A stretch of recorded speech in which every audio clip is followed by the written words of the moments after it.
आपकी जात चलो इधर तुम्हें चमकेगा बोर्ड है ना, क्या करूं इस साइड आता हूँ।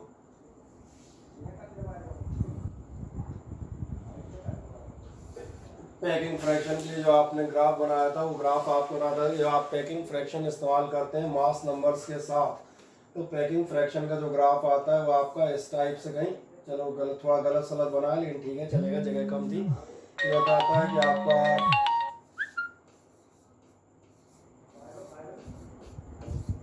कौन था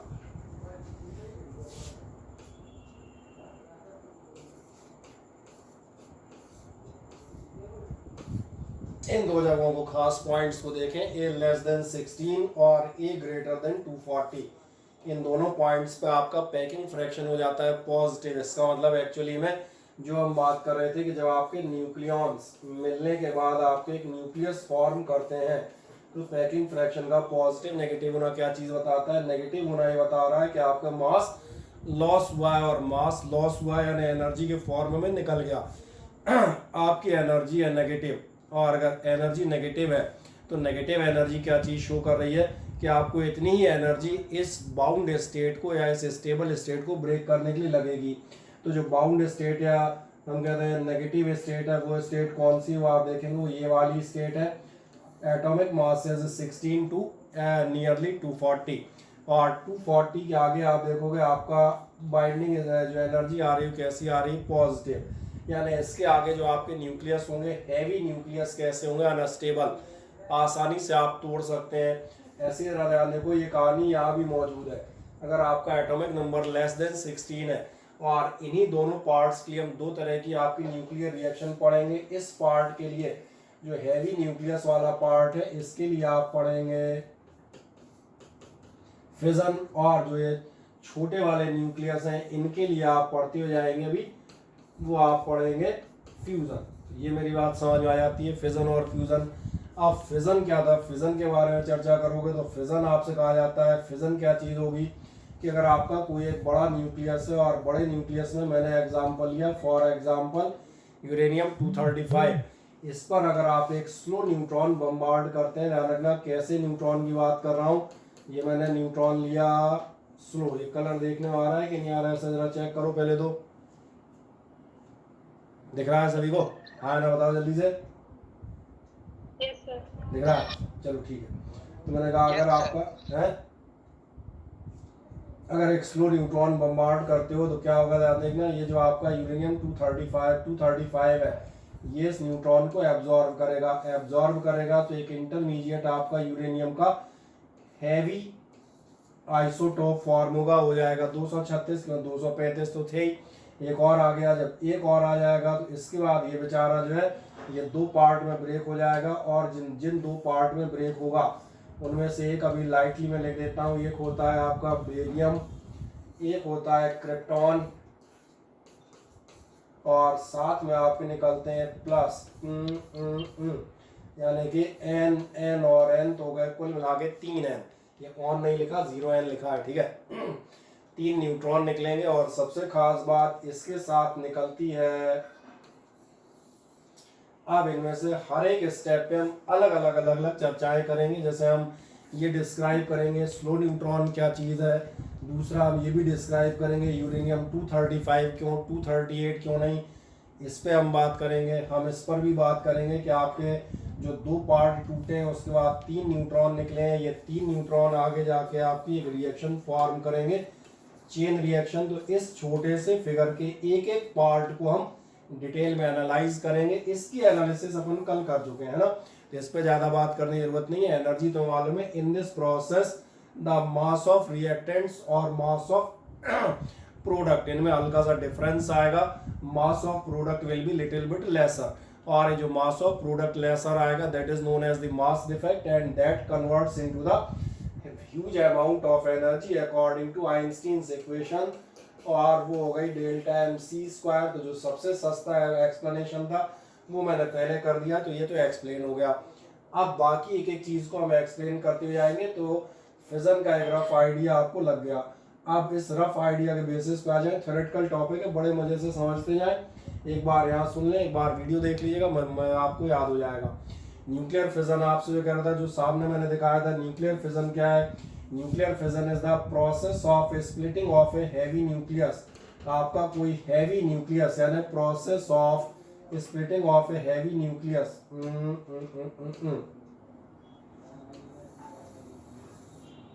समझ में आ रहा है, into lighter nuclei of comparable masses. ये आपके लिए किस नाम से आना जाएगा, ये कहलाएगा आपका फिजन। और कब होगा ये भी शर्त दी गई है, कब, जब after bombardment with energetic particle, जो भी मैंने साइड में न्यूट्रॉन बम्बार्ड किया था, जरूरत पड़ जाए कहीं कोई डाउट हो फटाक से बता देना, तो हम इस फिगर को 1 सेकंड के अंदर खोल के आपको दिखा देंगे। ये 2 पार्ट में ब्रेक हुआ है when bombardment of the energetic particle is there and with release of energy। तो ये कंप्लीट जो मैंने कहा था इस पूरी प्रोसेस की डेफिनेशन ये इन टर्म्स ऑफ वर्ड्स ये आपके सामने मौजूद है, इसमें मुझे नहीं लगता कोई डाउट होना चाहिए, हर वर्ड इसका इंपॉर्टेंट है, ये मैंने बता दिया।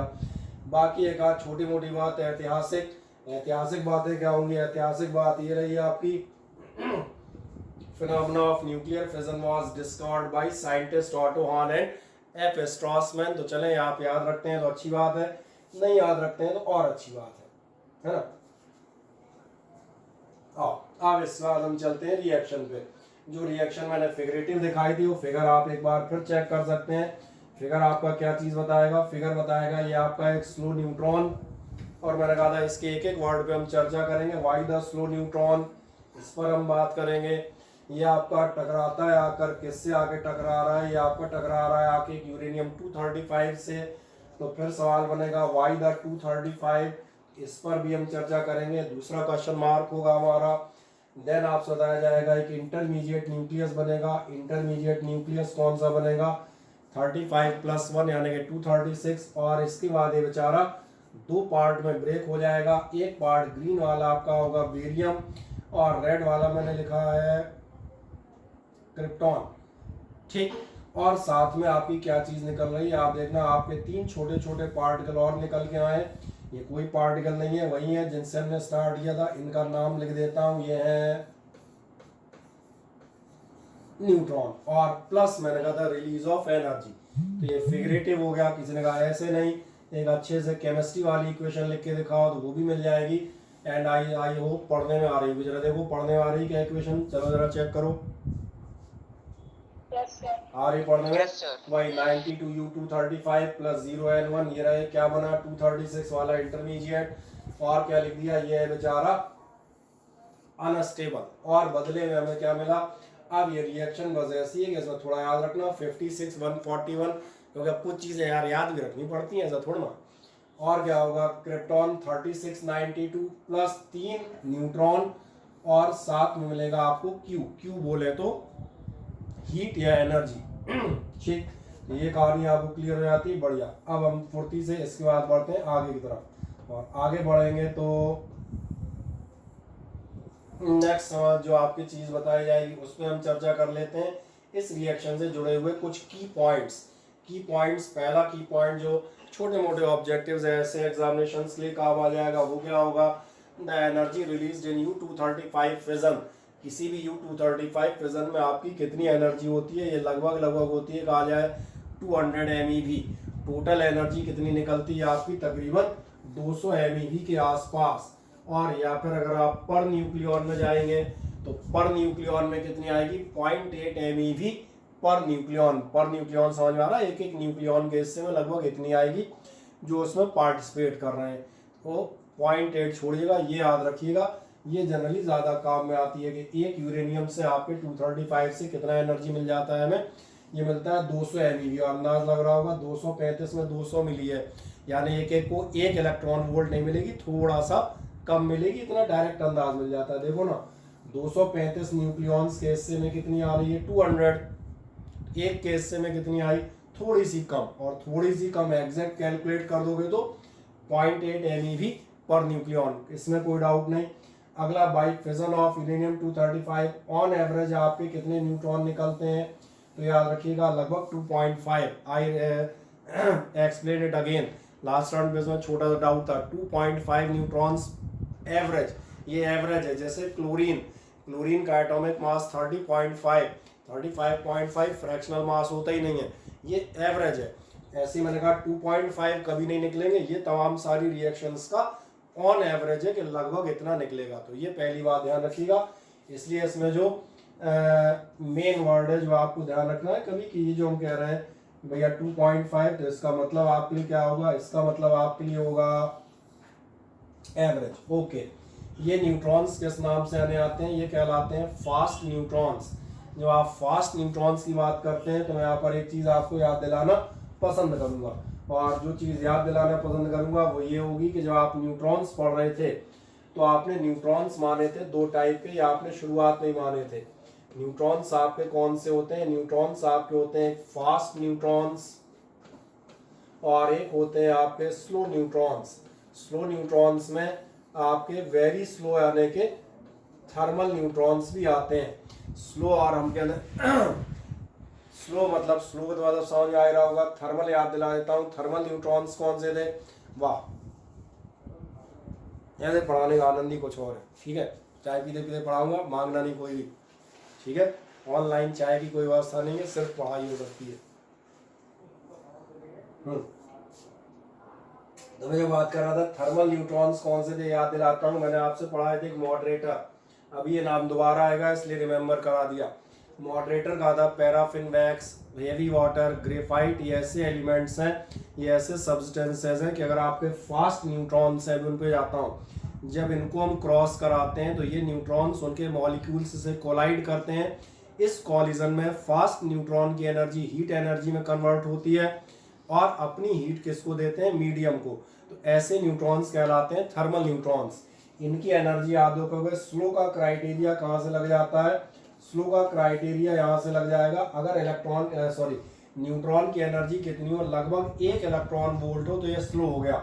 और जो थर्मल वाले होते हैं ये स्लो नहीं होते,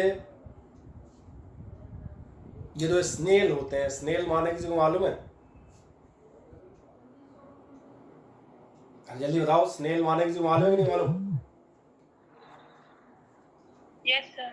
हिंदी में उसे घोंघा कहते हैं, वो याद कर लो।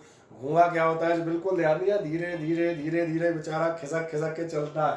तो इसलिए मैंने कहा था ये स्लो नहीं होते तो इन्हें घोंघा न्यूट्रॉन हो जाते हैं। क्यों हो जाते हैं, क्योंकि इनकी एनर्जी हो जाती है 0.025 इलेक्ट्रॉन वोल्ट, यानी बहुत ही ज्यादा स्लो, एक्सट्रीमली। क्या है, क्लियर है? तो यहाँ जो हम बात कर रहे थे तो थे आपके स्लो न्यूट्रॉन्स। दूसरी बात आप देखेंगे, अच्छा देखो फास्ट वाले बता दूँ तो रह गए। फास्ट न्यूट्रॉन्स आपके नहीं कहते हैं, ध्यान रखना। फास्ट न्यूट्रॉन्स वो होते हैं जिनकी एनर्जी होती है, यानी कहा जाए 1 2 3 4 5 6 इलेक्ट्रॉन वोल्ट। तो अंतर समझ में आ गया होगा। हम फास्ट न्यूट्रॉन किसे कहते हैं और स्लो न्यूट्रॉन किसे कहते हैं। फास्ट न्यूट्रॉन वो है जो अपनी कितनी एनर्जी लेके चल रहा है, 2 × 10⁶, यानी इसकी स्पीड बहुत बहुत ज़्यादा होती है in comparison to this one. तभी मैंने इसको कहा था स्नेल या घोंघा। समझ में शब्द अगर आते हैं तो बेहतर। अब सवाल आता है, दो तरह के जो न्यूट्रॉन्स हैं, जब आप न्यूक्लियर फिजन करेंगे, फिजन में आपको मालूम है बहुत हैवी एनर्जी लिबरेट होगी। ये एनर्जी किसको मिलेगी, जो पार्टिकल्स बने हैं बेरियम, क्रिप्टॉन और 3 न्यूट्रॉन, तो इन न्यूट्रॉनों को भी फिजन वाली एनर्जी नहीं एनर्जा वो मिलती है। तो डेफिनेटली फिजन का जो प्रोडक्शन आएगा वो तीनों न्यूट्रॉन कैसे होते हैं, वो तीनों न्यूट्रॉन होते हैं वेरी फास्ट न्यूट्रॉन्स। इसलिए ये हम यहाँ पर दिखा देते हैं आपको। अब ये एक्सप्लेनेशन के बाद क्या आपसे कहेगा, बाई फिजन एवरेज हमको मिलते हैं और उनकी एनर्जी कितनी होती है, अबाउट 2 MeV। एक न्यूट्रॉन की एनर्जी 2 मेगा इलेक्ट्रॉन वोल्ट। फिर आपसे कहते हैं, इसलिए इनको क्या कहा जाता है, फास्ट या प्रॉम्प्ट न्यूट्रॉन। ठीक है ना। अब fission of uranium 235 occurs by slow neutrons only. कितने स्लो न्यूट्रॉन जो एनर्जी 1 इलेक्ट्रॉन वोल्ट या मैंने कहा 0.025 इलेक्ट्रॉन के आसपास होंगे, इनके आसपास से होता है। अब नेक्स्ट आप देखेंगे, the binding energy per nucleon of compound nucleus must be lesser than that of the fission products. इसको समझने के लिए मैं एक चीज पूछता हूं, मुझे बताओ,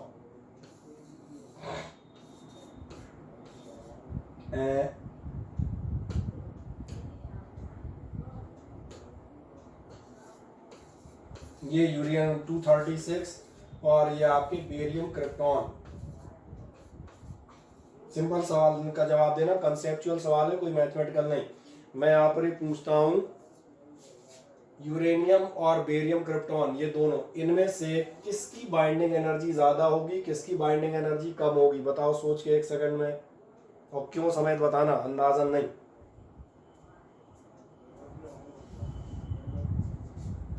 किस पार्ट की बाइंडिंग एनर्जी ज्यादा होगी, किस पार्ट की?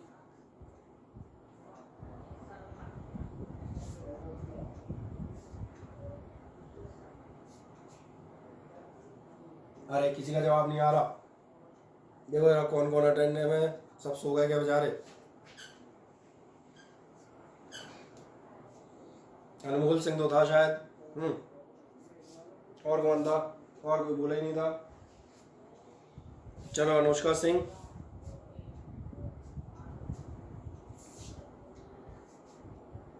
Ayushi, yes sir. कोई जवाब इसका, किसकी बाइंडिंग एनर्जी ज्यादा होगी?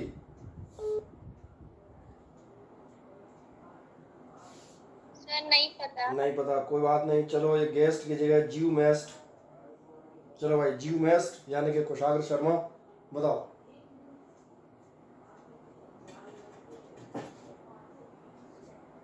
Sharma ji, yes sir. हाँ बोलो यार, किसकी बाइंडिंग एनर्जी ज्यादा है? पता नहीं है। हम्म यूरेनियम की कम होगी सर। हम्म किसकी कह रही प्रियंका? किसकी कह रही दोबारा वो? प्रोडक्ट की बाइंडिंग एनर्जी ज्यादा होगी। प्रोडक्ट की बाइंडिंग एनर्जी इस साइड की ज्यादा होगी। बढ़िया। चले एक बात सोचें, बाइंडिंग एनर्जी ज्यादा होने से क्या होता है, भूल गए? बाइंडिंग एनर्जी ज्यादा मतलब ज्यादा स्टेबल, मुश्किल से टूटेगा, उतनी भयानक एनर्जी देनी पड़ेगी। बाइंडिंग एनर्जी कम मतलब अनस्टेबल, जरा सी एनर्जी दी पट से टूट गया। ध्यान देखो, ये आपका अनस्टेबल, हम नहीं लिखते, ये अनस्टेबल है, खुट से 2 टुकड़ों में टूट जाता है। और अगर हम कह रहे हैं खुट से 2 टुकड़ों में टूटा है, इसका मतलब इसकी बाइंडिंग एनर्जी कैसी होगी? कम। अब ये मत कहना बाइंडिंग एनर्जी पर, ऊपर भी लिखा है। नहीं वो तो लिखा है, मैंने कहा था क्यों, क्यों का सवाल था यहाँ पर, अब याद आ गया, इसलिए बता रहे थे। अनस्टेबल है, टूट जाता है, और टूटने की वजह से इसकी बाइंडिंग एनर्जी कम है। ये दोनों परमानेंट बने हैं। परमानेंट बनने का मतलब क्या है? ये आगे नहीं टूट रहा है, और परमानेंट मतलब का, इसका मतलब ये दोनों आपके कैसे हैं, स्टेबल है। इसका मतलब इनकी बाइंडिंग एनर्जी, क्योंकि क्या है बेटा, टीचर का काम ही है कि आपको रटी हुई जानकारी नहीं दे, वो इस बारे में बात करें कि आखिरकार जो लिख दिया वो लिखा क्यों। तो इनकी बाइंडिंग एनर्जी मैंने कहा कैसी होगी, ज़्यादा होगी। और जब ज़्यादा पे आते हैं तो एक लास्ट सवाल, हमने यहाँ बाइंडिंग एनर्जी नहीं, बाइंडिंग एनर्जी पर न्यूक्लियॉन की बात की है। कोई बताएगा ऐसा क्यों किया है? क्योंकि इसके लिए तुम्हें कल वाला एक एग्जाम्पल याद आएगा, जिन्होंने लास्ट रनिंग क्लास ली होगी या वीडियो देख लिया होगा। 2 फैमिलीज का एग्जाम्पल दिया था, एक में 10 मेंबर थे, दूसरे में 4 मेंबर थे। इसलिए मैंने कहा था बाइंडिंग एनर्जी महत्वपूर्ण नहीं है, इंपॉर्टेंट है बाइंडिंग एनर्जी पर मेंबर यानी कि पर न्यूक्लियॉन। इसलिए ध्यान देखना, बाइंडिंग एनर्जी पर न्यूक्लियॉन यहाँ कम है या अनस्टेबल है, जल्दी टूटेगा। यहाँ बाइंडिंग एनर्जी पर न्यूक्लियॉन ज्यादा होगी, ये नहीं टूटेंगे।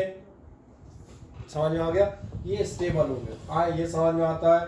अब अगली चीज चलो ये तो समझ में आ गया, मैंने कहा कहाँ, अरे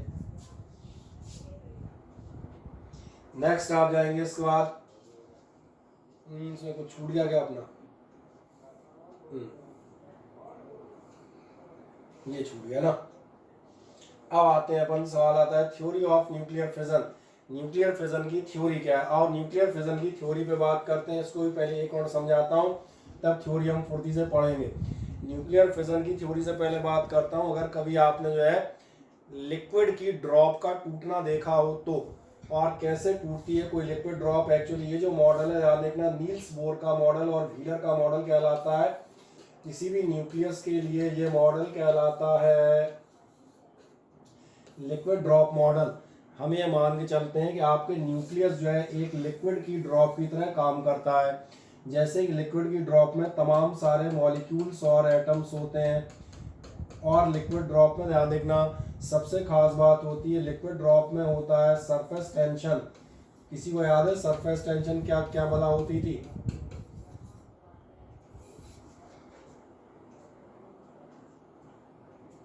और ये भी किसी को नहीं याद क्या? केमिस्ट्री फिजिक्स दोनों पढ़ते थे यार। हम्म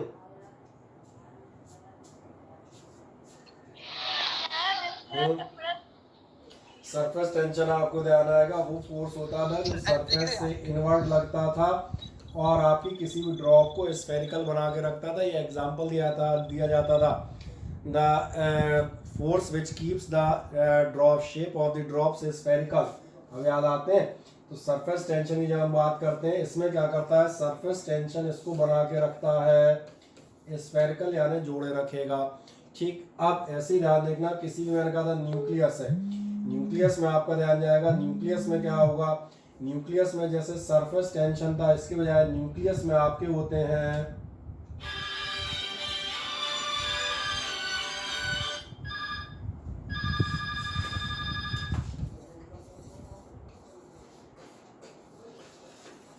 न्यूक्लियर फोर्स। और न्यूक्लियर फोर्स क्या काम कर रहा होता है, न्यूक्लियर फोर्स जो है इसको न्यूक्लियस को इकट्ठा बनाए रखता है, ये हम पढ़ चुके हैं। न्यूक्लियर फोर्स के अलावा आपको याद है किसी भी उसमें होता है आपका इलेक्ट्रिक फोर्स। इलेक्ट्रिक फोर्स उल्टा होता है, ये रिपल्शन होता है, ये अनस्टेबिलिटी के लिए होगा जब शेप इसकी डिस्ट्रॉय करेगा। जैसे आपको याद आएगा उसमें वेट हुआ करता था, heavy drops of the liquid आपसे कहा जाता था चपटी हो जाती हैं, ओवल शेप हो जाती हैं ड्यू टू वेट। अब ध्यान से देखें, इसमें हमारी कहानी कहाँ से आएगी। हम सपोज करते हैं हमारे पास कोई एक न्यूक्लियस है, इसमें अभी फिलहाल मैं मान के चलता हूँ ये रिलेटिवली स्टेबल स्टेट है ना, अपेक्षाकृत अपनी दम पे टिका हुआ है। यहाँ से आप बाहर से डालते हैं एक एनर्जेटिक पार्टिकल, यानी मैंने सपोज कर लिया आपने डाल दिया एक न्यूट्रॉन। ये न्यूट्रॉन क्या करेगा, अपनी एनर्जी इसके जो न्यूक्लियॉन्स हैं उनको सप्लाई करेगा। जब ये एनर्जी सप्लाई करेगा तो आप देखेंगे इस एनर्जी की वजह से यहाँ पर डिस्टरबेंस डेवलप होंगे। क्या डेवलप होंगे, जो मैंने कहा यहाँ पर डेवलप होंगे डिस्टरबेंसेस। और डिस्टरबेंसेस का मतलब है कि जो लिक्विड ड्रॉप है उसके जो है पार्टिकल्स हैं लिक्विड ड्रॉप में, मॉलिक्यूल या न्यूक्लियस में न्यूक्लियॉन्स, वो अपनी जगह वाइब्रेट होना स्टार्ट होंगे। वाइब्रेट होना स्टार्ट होंगे तो आपका ध्यान जाएगा लिक्विड ड्रॉप कुछ ऐसे हो जाएगी। कारण इसके जो पार्टिकल है वो आप देखना अपनी जगहों पर वाइब्रेट करना शुरू करेंगे। इतना बड़ा वाइब्रेशन कोई नहीं करेगा, ये तो मैंने इसलिए दिखाया है कि आपको उधर से बैठ के दिख जाए कि ये जो है अपनी जगह वाइब्रेट कर रहा है। ऐसा सोचना कोई पूरे न्यूक्लियस में इधर से उधर दौड़ लगाएगा। ठीक, अब इसका परिणाम क्या आएगा, परिणाम आएगा जैसे ही वाइब्रेशन हुए आपका इलेक्ट्रिक रिपल्शन काम करेगा। इलेक्ट्रिक रिपल्शन काम करेगा, उसकी वजह से आप देखना प्रोटॉन एक दूसरे से दूर हटना शुरू हो जाएंगे। अब प्रोटॉन अगर दूर हटना शुरू हुए, आपको याद आएगा एक डिस्टेंस होती थी 3 फर्मी। अगर दो न्यूक्लियॉन्स के बीच का डिस्टेंस 3 फर्मी के अंदर है, मैं याद दिलाता हूं न्यूक्लियर फोर्स की आपने प्रॉपर्टी पढ़ी थी, these are the saturated force if the distance between two nucleons is less than 3 fermi, तो न्यूक्लियर फोर्स काम करता है। और 3 फर्मी होते ही अचानक से न्यूक्लियर फोर्स खत्म हो जाता है। अगर ध्यान देखना ये न्यूट्रॉन सफिशिएंट एनर्जी ला रहा है, मेरी शर्त है if sufficient energy is carried out by this neutron और ए वाइब्रेशन स्टार्ट हुए, वाइब्रेशन मतलब प्रोटॉन्स के बीच का डिस्टेंस 3 फर्मी को क्रॉस कर गया, तो जैसे ही 3 फर्मी को क्रॉस किया अट्रैक्शन बंद हो गया, केवल रिपल्शन चालू रहेगा। रिपल्शन चालू होने का मतलब आपके प्रोटॉन इधर इकट्ठे होने लगेंगे और इधर वाले रिपेल होके इधर भागने लगेंगे। चूंकि मैंने कहा डिस्टेंस 3 फर्मी से ज्यादा हो रहा है, ये मैं मान के चल रहा हूँ सफिशिएंट। कोई पूछेगा कम हुई तो क्या हुई, वो हम सबसे लास्ट में जवाब देंगे। अगर ऐसा हुआ तो ध्यान देखना प्रोटॉन दूर भागे, दूर भाग के अब ये लौट नहीं पाएंगे क्योंकि न्यूक्लियर अट्रैक्शन बंद हो गया। उल्टे इनकी जगह चालू हो जाएगा आर का मतलब रिपल्शन, ये भी एक पॉजिटिव पार्ट में तब्दील हो गया, ये भी एक पॉजिटिव पार्ट में तब्दील हो गया। अगर किसी ने तुम में से पिछले साल केमिस्ट्री पढ़ी है तो उसने एक नाम सुना होगा डम्बेल, हाँ या ना? Yes sir. पी ऑर्बिटल होता था ना। अब ध्यान देखना ये वाला पॉजिटिव, ये वाला पॉजिटिव, अब ये अपने रोल में आ जाएंगे। बोले 3 फर्मी से ऊपर हो चुके हो, न्यूक्लियर अट्रैक्शन काम नहीं कर रहा, अब मिला मौका। और जो मौका मिला उसकी चिंता नहीं करें, केमिस्ट्री के अलावा बायोलॉजी में से हम जो है एक बायोलॉजी में बड़ा प्राणी होता है क्या नाम होता है उसका? अमीबा। बाइनरी फ्यूजन यही होता है, सॉरी बाइनरी फिजन, यही पढ़ा है ना word, binary fission in amoeba, वही हो रहा है। ये बायोलॉजी वालों को लगेगा अमीबा कहाँ से पढ़ाने लगे। ठीक, अगली बार समझ में आएगा, अगली बार कंडीशन ये हो जाएगी, नहीं हो जाएगी? बस ठीक है, अब इसके आगे क्या बताना है, इसके आगे तो समझ में आ गया होगा ना, खत्म। अब तुमने कहा अगर बाय द वे ये एनर्जी कम हुई, क्योंकि दोनों ऑप्शन थे, आपने कहा था सफिशिएंट है तो ये बेचारे निकल भागेंगे, और आपने कहा अगर एनर्जी कम हुई तो ना, कुछ नहीं, ये आपका न्यूक्लियस हुआ था, ये था थोड़ा सा, ये अपनी जगह वाइब्रेट कर रहे थे पर एनर्जी कम थी तो 3 फर्मी नहीं क्रॉस कर पाए, हिलेंगे डुलेंगे, हिल डुल के अपनी एनर्जी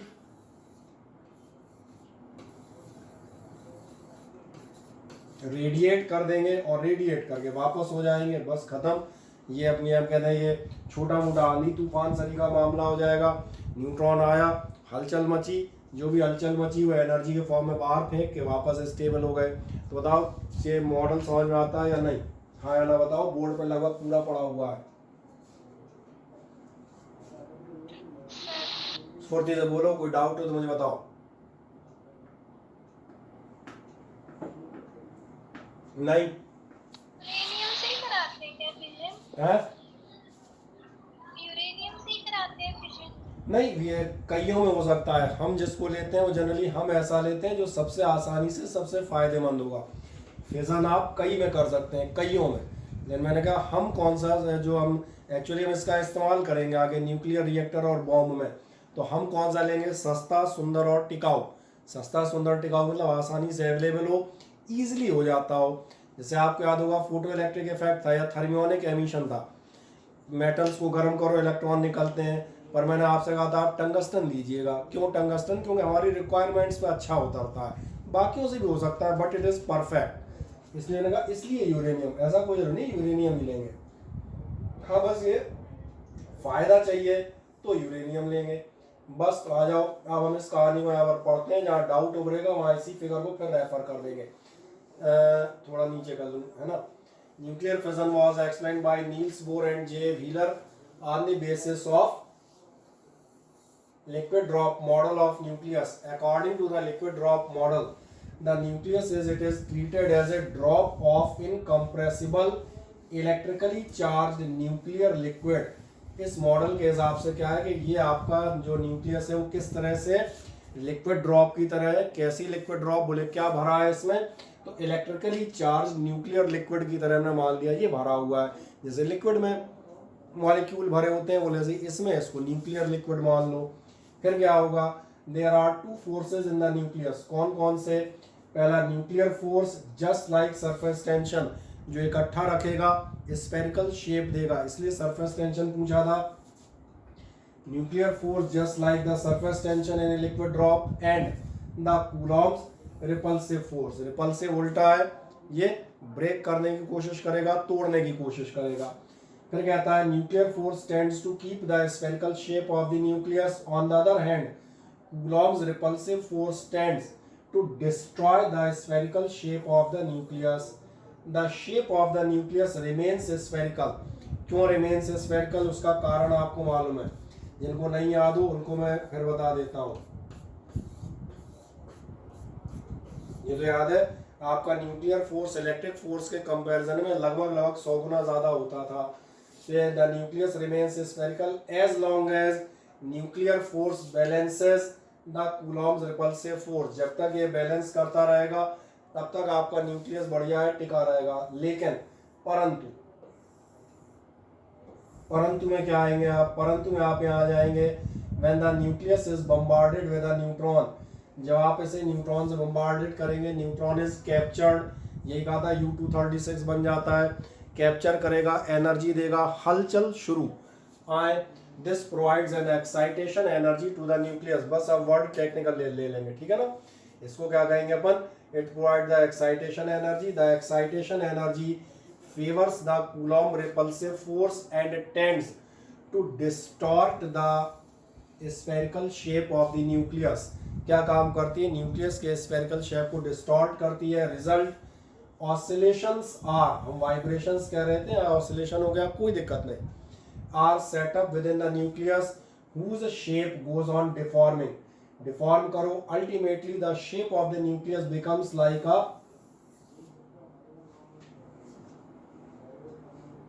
डम्बेल। फिर if the excitation energy is large enough, ये मैंने कहा था अगर लार्ज एनफ है, ये शर्त है, डिस्टेंस उतना क्रॉस कर जाए कि न्यूक्लियर फोर्स बंद हो जाए, the Coulomb's repulsive force pushes the two balls apart, दोनों बेल्स अलग हो जाएंगी, thereby splitting the nucleus into two nuclei. कोई दिक्कत है इस पैराग्राफ में किसी भी आदमी को, हाँ या ना?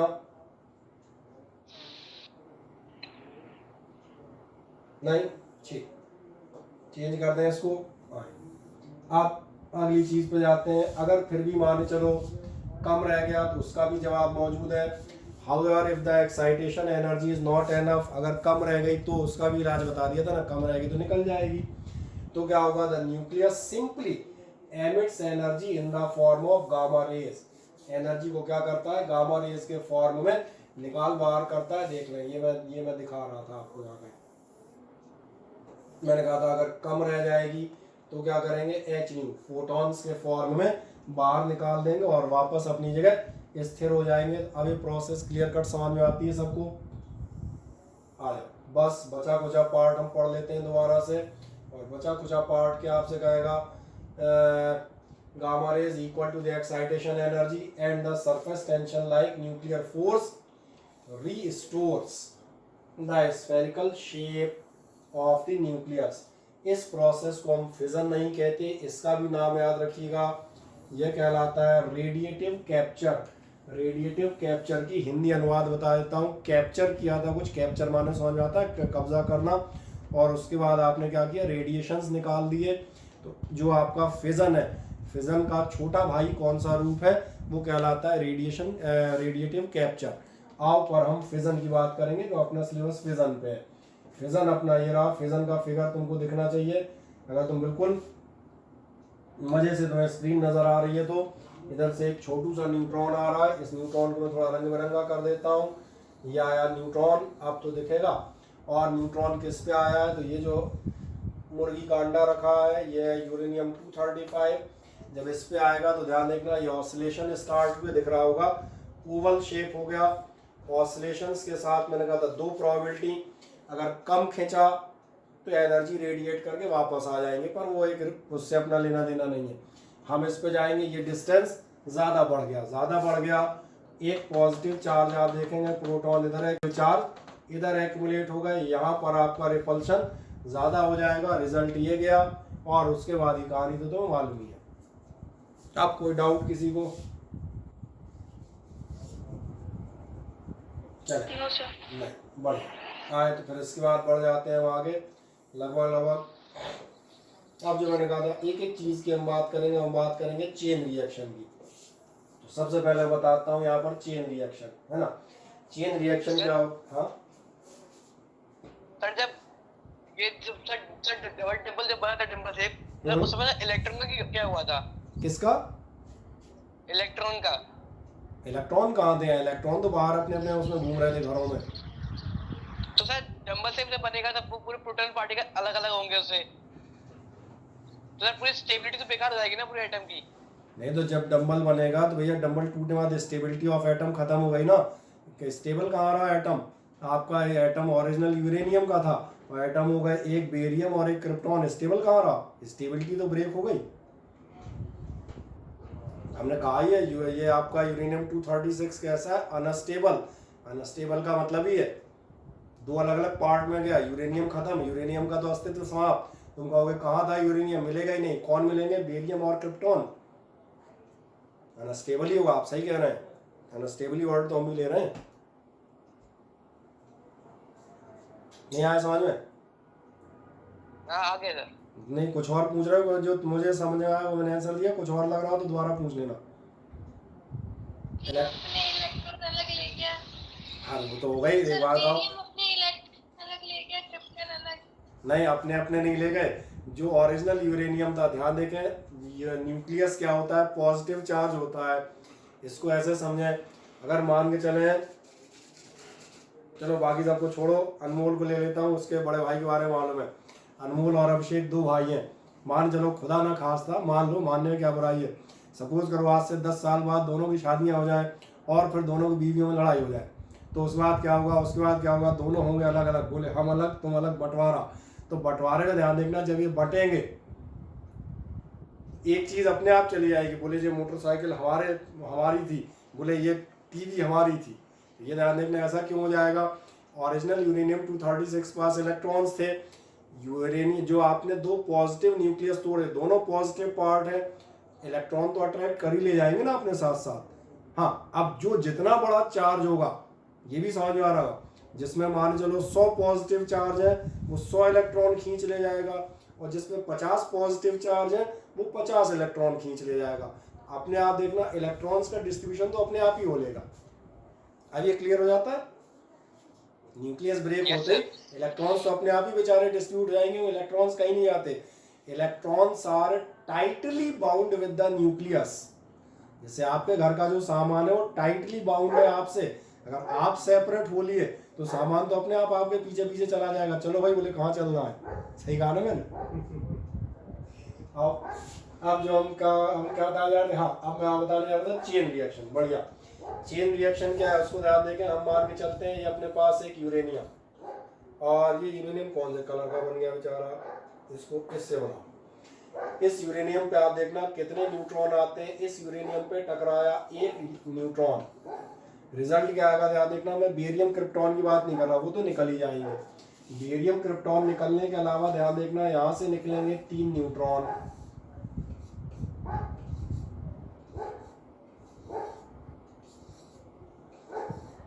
जब 3 न्यूट्रॉन निकलेंगे तो तुम्हें अंदाज है। अच्छा ये बताओ, अगर मैं यूरेनियम का इतना बड़ा क्रिस्टल ले लूं, तुम्हें अंदाज है उसमें यूरेनियम के कितने एटम होंगे।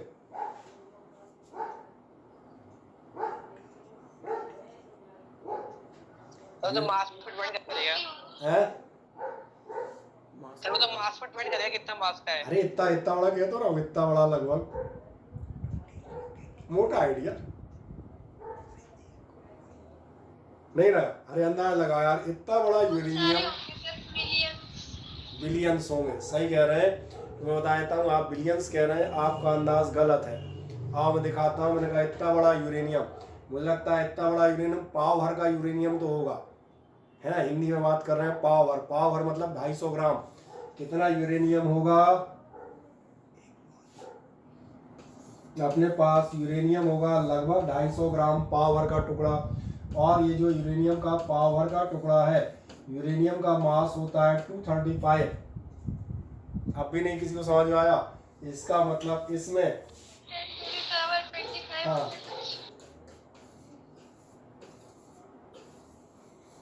इतने एटम्स होंगे।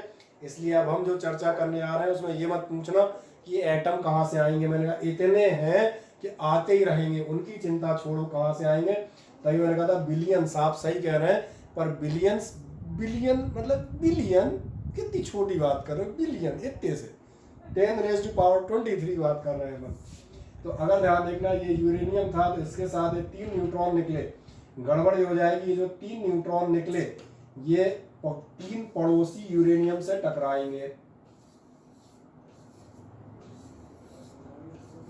और अगर 3 पड़ोसी यूरेनियम से टकराए, अगली बार में आप देखेंगे इस यूरेनियम से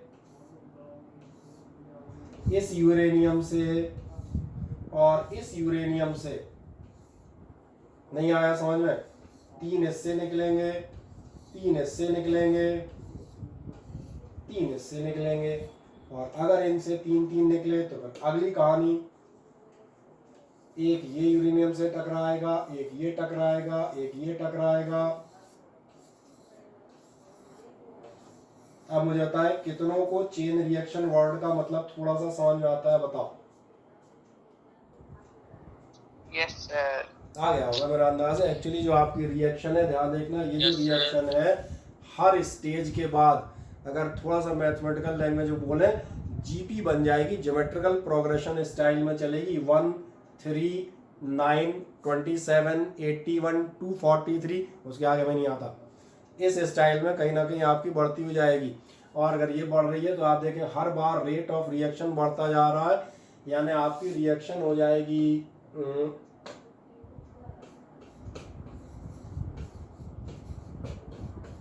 फास्टली एक्सेलरेटेड।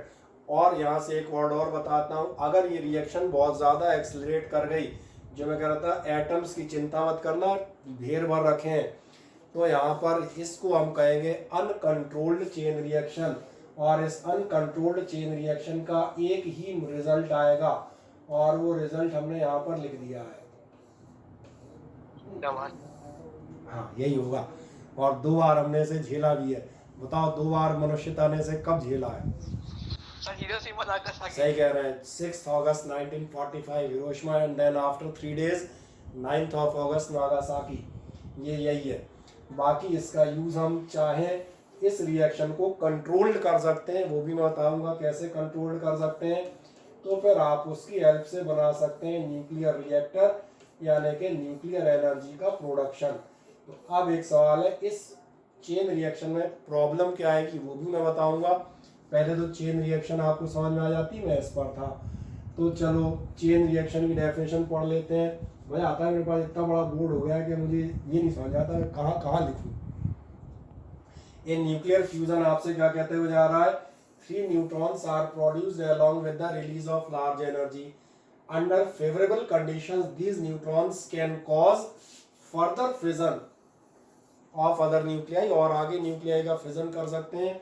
देन क्या होगा, producing large number of neutrons and दस energy, a chain of nuclear fission is established which continues with the whole of the uranium is consumed। तब तक चलेगी जब तक कि पूरा यूरेनियम खा नहीं जाएगी। The number of nuclei undergoing fission increases very fast। जो नंबर ऑफ न्यूक्लियाई तो दिखाई दिए थे 3, 9, 27, 81 to 43 के ऑर्डर में, जीपी में बढ़ते जाएंगे। और इसलिए क्या कह रहा है, the energy produced takes a tremendous magnitude. इतनी भयानक एनर्जी डेवलप होती है कि हमने उसे एक सिंपल वर्ड में शो कर दिया था, और सिंपल वर्ड था ये। ठीक, ये मेरा ख्याल है आपको समझ में आता है। अब मुझे इसमें चर्चा नहीं करनी। और ये रहा चेन रिएक्शन का वो फिगर जो आपको मिलेगा उन शीट्स में जो अभी आप ले नहीं गए। ठीक, ये रहे बेरियम क्रिप्टॉन निकले, ये आपका यूरेनियम था। फिर आगे जाके ध्यान देखना है 3 न्यूट्रॉन हो रहे थे, समझ आ रहा है, 2 दिखा दिए हैं। क्या होगा, ये आगे जाके एक यूरेनियम टकराया, ये यूरेनियम से, फिर बेरियम क्रिप्टॉन बने, फिर नए 3 न्यूट्रॉन निकल आए, एंड सो ऑन। फिर ये ऐसे ही टकराएंगे फिर आगे। तो अब ये क्लियर हो गया होगा, इसको हम छोड़ते हैं फिगर को। ये मस्त है, बढ़िया समझ में आ रहा है। नेक्स्ट समझाते हैं इसके बाद अगली चीज का। और अगली चीज हम बात करते हैं डिफिकल्टीज इन चेन रिएक्शन। अब इस चेन रिएक्शन जो चेन रिएक्शन है बड़ी अच्छी चीज़ है, ये हमें समझ में आया। चेन रिएक्शन कंटिन्यू करेगी और हमारी बत्ती जल गई। बत्ती कौन सी वाली, धमाके वाली नहीं, बत्ती न्यूक्लियर एनर्जी वाली। हमें लगा अगर एक कंटिन्यूड प्रोसेस है और बहुत बढ़िया शानदार एनर्जी दे रही है, then we can use this energy in positive purposes also. लेकिन पॉजिटिव पर्पज के लिए ज़रूरी है कि ये चेन रिएक्शन बराबर चलती रहे। तो फिर एक सवाल आता है, नॉर्मल में ये चेन रिएक्शन क्यों नहीं चलती, व्हाट आर द डिफिकल्टीज। क्योंकि ऐसे तो घर घर आदमी हम बता दें, यूरेनियम उठा के अपना रिएक्टर बना के बैठ जाए, बोले बढ़िया एनर्जी मिल रही है। तो जो डिफिकल्टीज आती हैं वो सबसे पहली मैं बताता हूँ। नंबर 1, सबसे फर्स्ट डिफिकल्टी आती है आपकी यूरेनियम 235 आइसोटोप का मिलना।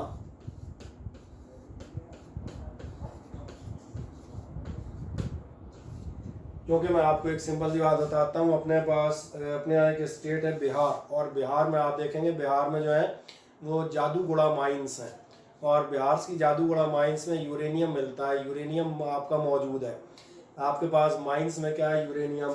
दूसरा आप देखेंगे, आप पूछेंगे न्यूट्रॉन कहाँ से आएंगे, ये आपको बता ही चुका था शुरुआत में कि uranium 235 is फिजनेबल by slow moving neutrons. आपके एटमॉस्फेयर में proton, neutron, alpha particle, deuteron सब मजे से टहल रहे हैं। अब एक कॉमन बात सोचो, माइन मौजूद है, एटमॉस्फेयर में न्यूट्रॉन भी टहल रहे हैं। अच्छा, कोई न्यूट्रॉन गलती से माइन देखने चला गया, भाई साहब अंदर क्या हाल चाल है, वो तो जाते ही होंगे। माइंड में क्या हवा नहीं होती, वैक्यूम थोड़ी होता है, तो क्या होगा।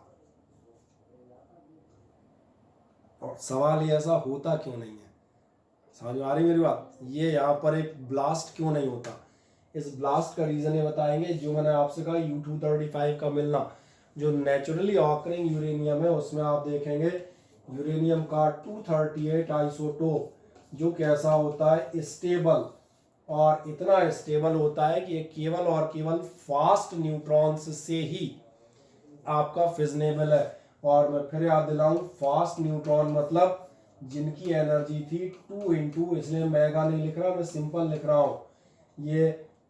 और 235 किससे, 235 बचा रहा है, इससे भी हो जाएगा। और इसके लिए इतना चाहिए, यानी U-238 समझ में आ रहा होगा, भयानक स्टेबल है, तेल ही नहीं टूट रहा।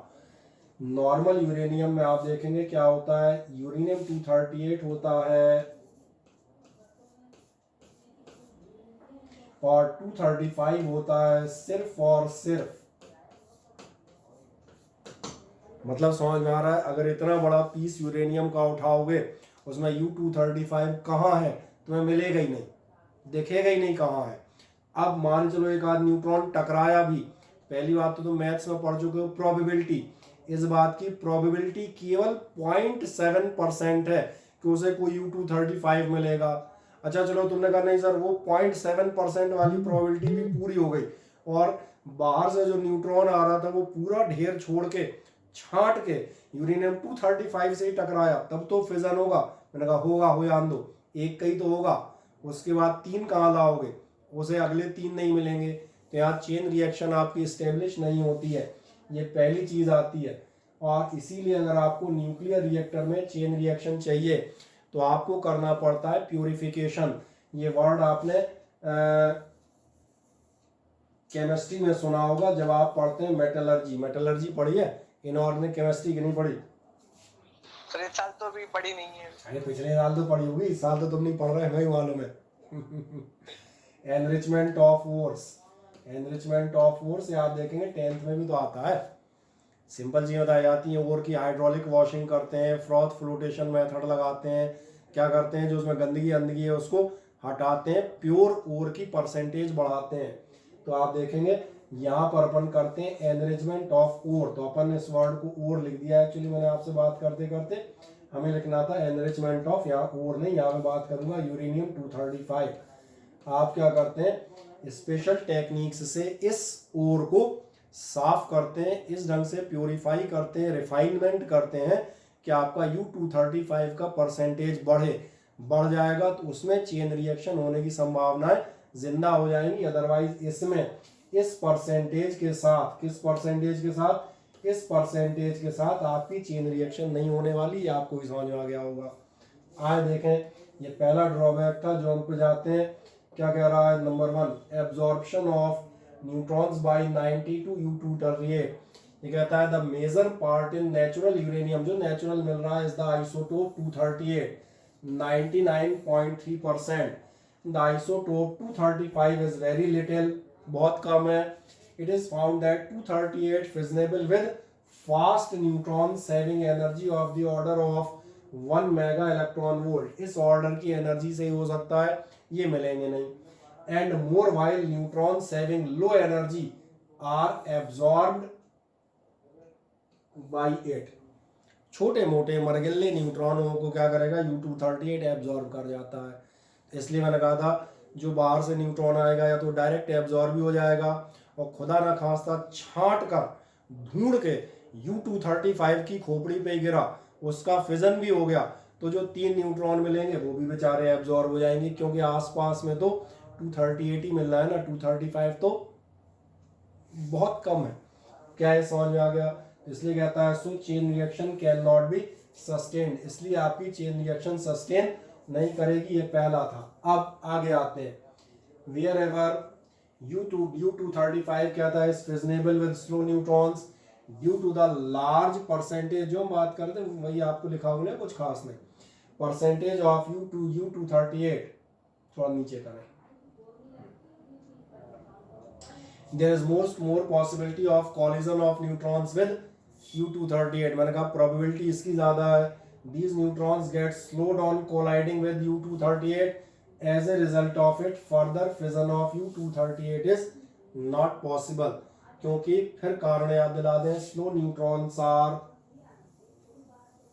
absorbed by U-238. तो ये आपकी चेन रिएक्शन इट स्टॉप्स, ये कहानी खत्म हो गई. अब रिमूवल अभी बता रहा था, क्या करोगे? एनरिचमेंट यानी कि रिफाइनिंग. क्या कहेगा? To sustain chain reaction 92 U-235 is separated from the ordinary uranium. इसको आप किस नाम से जानते हैं? Enriched uranium. और मैंने कहा था इसमें कहाँ तक बढ़ा लेते हो, देखो 0.7 से आप पहुंच गए 3% तक. अब थोड़ा बहुत दिखेगा 3%, मतलब अब शायद दिख जाए. which is fissionable with the fast and slow neutrons and hence chain reaction can be sustained. कोई डाउट हो तो बताएं फुर्ती. हाँ ना जवाब दें जल्दी से, फिर हम आगे बढ़ेंगे.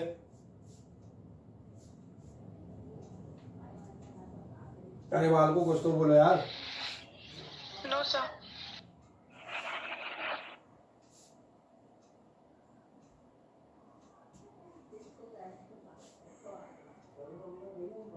चलो आज काव्यश्री क्लास ले रही भाई. काव्यश्री. Yes sir. आज तुम कहाँ से प्रकट हो गई? सर आ गई बस. अरे वैसे ही आगे इसने देख लूँ सर ठीक ठाक पढ़ा रहे हैं आज के, ऐसा तो नहीं पढ़ाना ना भूल गए मैं, क्लास भी नहीं जाती तो है क्यों? क्लास ले लिया कर, क्यों नहीं लेती?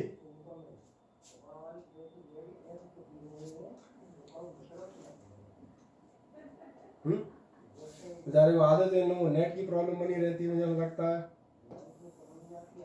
चलो एक नेक्स्ट आएंगे, इसके बाद अगले नंबर पे नेक्स्ट आप जाएंगे. नेक्स्ट प्रॉब्लम अब ये आपसे बताता है, if neutrons are slowed down by any method.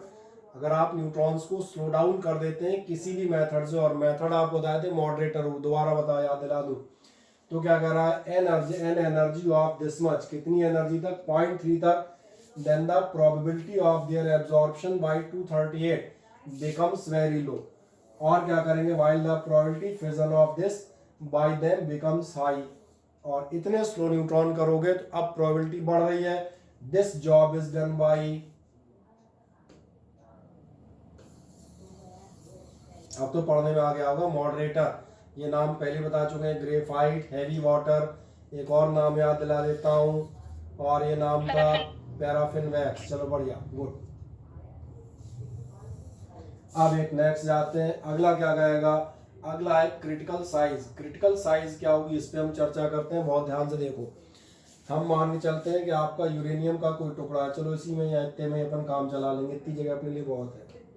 ये यूरेनियम का एक टुकड़ा, और इस यूरेनियम के टुकड़े में सपोज करो आपका एक ये था यूरेनियम का 92, यूरेनियम 235 बढ़िया है. फिजन हुआ, इधर से आपका 3 न्यूट्रॉन निकले. अब ध्यान देखना, सिंपल सी बात, तुम्हें एक चीज समझ में आएगी, ये जो न्यूट्रॉन है इधर वाला, इससे फिजन होने की संभावनाएं ज्यादा है. क्योंकि ये क्या करेगा? इसे टुकड़े के अंदर काफी लंबा डिस्टेंस तय करना है, धीमा हो जाएगा, किसी और से टकराने या किसी उससे होने के चांस इसमें ज्यादा है. जबकि ये जो न्यूट्रॉन बना रहा हूँ, रेड बनाता हूँ, ये वाला न्यूट्रॉन जो है इसकी संभावनाएं बहुत कम है.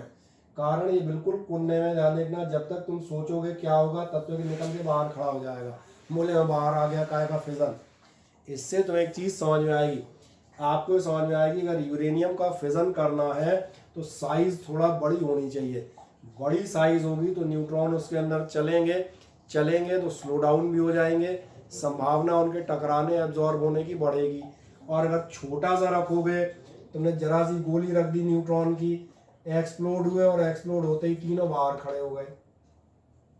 तो ये कहलाती है क्रिटिकल साइज. समझ में आ रहा होगा? क्रिटिकल साइज मतलब वो मिनिमम साइज जिससे नीचे आ जाओगे तो फिर न्यूट्रॉन अंदर रुक ही नहीं पाएंगे, जब तक ब्लास्ट हुआ तुरंत बाहर निकल आएंगे. तो ये क्रिटिकल साइज के बारे में बता देते हैं. ये आपसे कहता है, the neutrons emitted during fission are very fast and they travel a large distance before being slowed down. बिल्कुल समझ में आ रहा होगा, बहुत तेज है, स्लो डाउन होते होने तक तो बहुत आगे निकल जाते हैं. तो फिर क्या है, it is the size of the fissionable material is small. अगर फिजनेबल मटेरियल की साइज छोटू है, चाहे यहाँ देख लो चाहे इस वाले के लिए देख लो, the neutrons emitted will escape the fissionable material, ये फिजनेबल मटेरियल के बाहर हो लेंगे, before they are slow down, इससे पहले के बेचारे धीमे हो पाए या कुछ और कर पाए। Hence chain reaction can not be sustained, तो आपकी चेन रिएक्शन खत्म हो गई।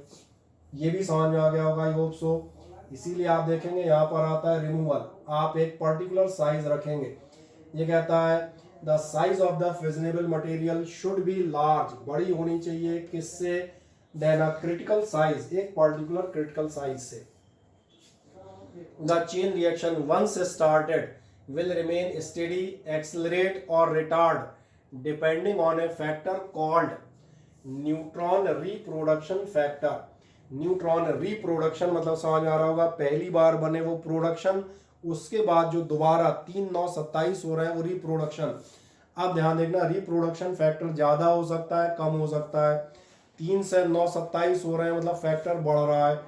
3 के 3 चल रहे हैं 3 के 3 कैसे, 3 थे 2 बाहर हो गए, 1 बचा, 1 ने फिर 3 कर दिए, फिर 2 बाहर हो गए, 1 बचा उसने फिर 3 कर दिए, तो रिप्रोडक्शन फैक्टर हो गया 1।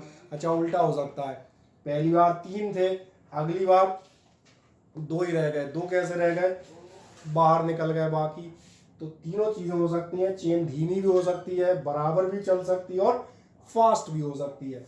ये किस बात पर डिपेंड करेगा, इस फैक्टर पे, क्या है, rate of production of neutrons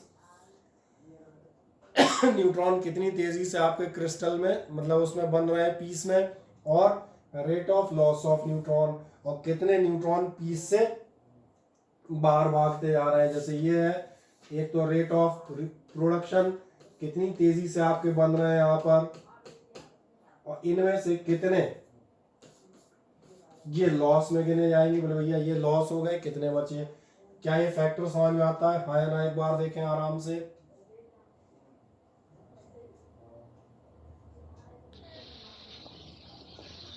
आ जाता है, प्रोडक्शन और लॉस बता रहा है कितने बने और उसमें से कितने खो गए, बस इस पे डिपेंड करेगा। यहाँ 3 संभावनाएं हमने बताई दी थी, बड़ा हो सकता है, छोटा हो सकता है या बराबर हो सकता है। क्या बताएगा, अगर आपका k बराबर 1 है, यानी जितना प्रोडक्शन हो रहा है उतना ही लॉस हो रहा है, तो क्या कहेगा, reaction will be steady. The size of the fissionable material used is said to be the critical size and it is mass is the critical mass. दोनों बराबर है, यही क्रिटिकल साइज की डेफिनेशन है, या ये जो मास कहलाएगा वो क्या कहलाएगा, क्रिटिकल मास। ये क्रिटिकल सिचुएशन है। क्रिटिकल तो ध्यान था, आर पार बढ़ाओगे तो फास्ट टेन होने लगेगी और कम कर दोगे तो बेचारी बंद हो जाएगी। अगर के लेस देन 1 आया, लॉस ज्यादा होने लगा, then the chain reaction accelerates resulting in explosion. Sorry, K greater than 1 था। The size of the material in this case is super critical, ये बॉम्ब हो गया। और अगर के लेस देन 1 है, जो मैं कर रहा बंद हो जाएगी, वो ये रहा। के लेस देन 1 है, the chain reaction gradually comes to a halt, the size of the material is said to be sub critical. तो वर्ड तो वैसे ही समझ में आ रहे हैं, अंग्रेजी के वर्ड है क्रिटिकल, सब क्रिटिकल और ऊपर ज्यादा यानी कि सुपर क्रिटिकल। तो आई होप सो ये आपको क्लियर हो जाएगा। अब कोई समस्या किसी को ना, ठीक। ये तो हमने कहा ये चेन रिएक्ट, कोई डाउट?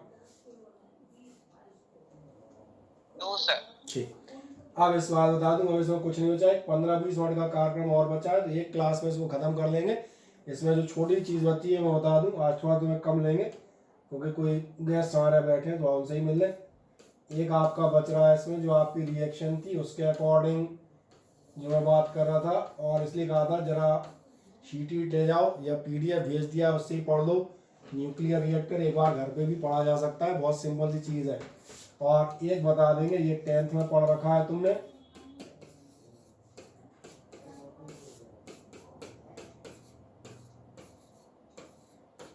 ध्यान जा रहा है, छोटे न्यूक्लियस मिलके बड़ा न्यूक्लियस बनना। जरा सा टॉपिक है, आराम से इसको कर देंगे। अगले टर्न तक कुछ क्वेश्चंस और आपको भेज दूंगा। तो पहले तो जो इसमें दिए तो जैसे फ्यूजन एक नेचुरल फिनोमेना भी है, सर फ्यूजन होता है ऐसा? फ्यूजन नेचुरल फिनोमेना नहीं है, फ्यूजन ध्यान देखना थर्मोन्यूक्लियर फिनोमेना है। फ्यूजन तभी होगा जब आपको टेम्परेचर मिलेगा। स्टार्स में होता है ऐसे फ्यूजन होता है सर, फ्यूजन होता है कहीं पर? क्योंकि इतना टेम्परेचर डेवलप होता है, इसलिए जब आपकी चीजें किस स्टेट में होती हैं, प्लाज्मा स्टेट तो याद है, सॉलिड लिक्विड गैस के बाद प्लाज्मा।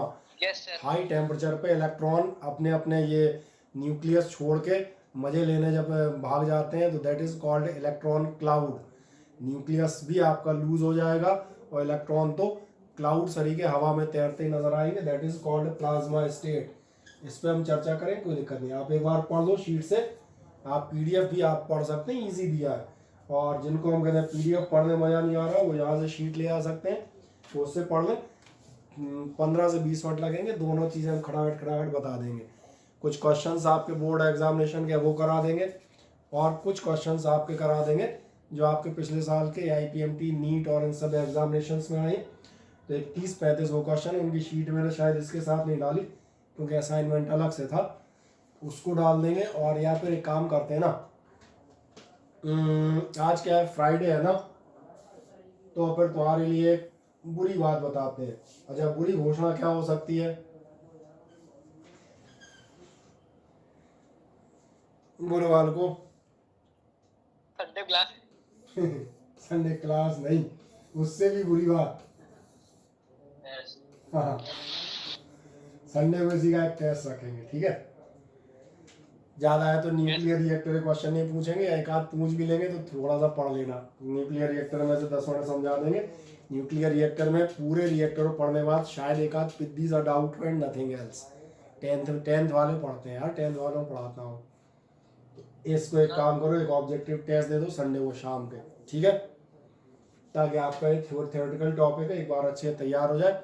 बाकी बचा कुछ अगले टर्म में कवर करके ख़त्म कर देंगे। और इसके बाद जो है आपका टर्न MWF में, तो जो लोग हम बता दें ऑफलाइन आने के इच्छुक हैं उनको बताऊंगा 2 तारीख से आपकी ऑफलाइन क्लासेस भी स्टार्ट करेंगे। 9 नहीं 10 हो जाएगा, और उससे संबंधित सारी सूचनाएं ये आपको कल सुबह आपके व्हाट्सएप ग्रुप में मैसेज हो जाएंगी, उनको आप एक बार ध्यान से पढ़ के फॉलो कर लीजिएगा, ठीक है।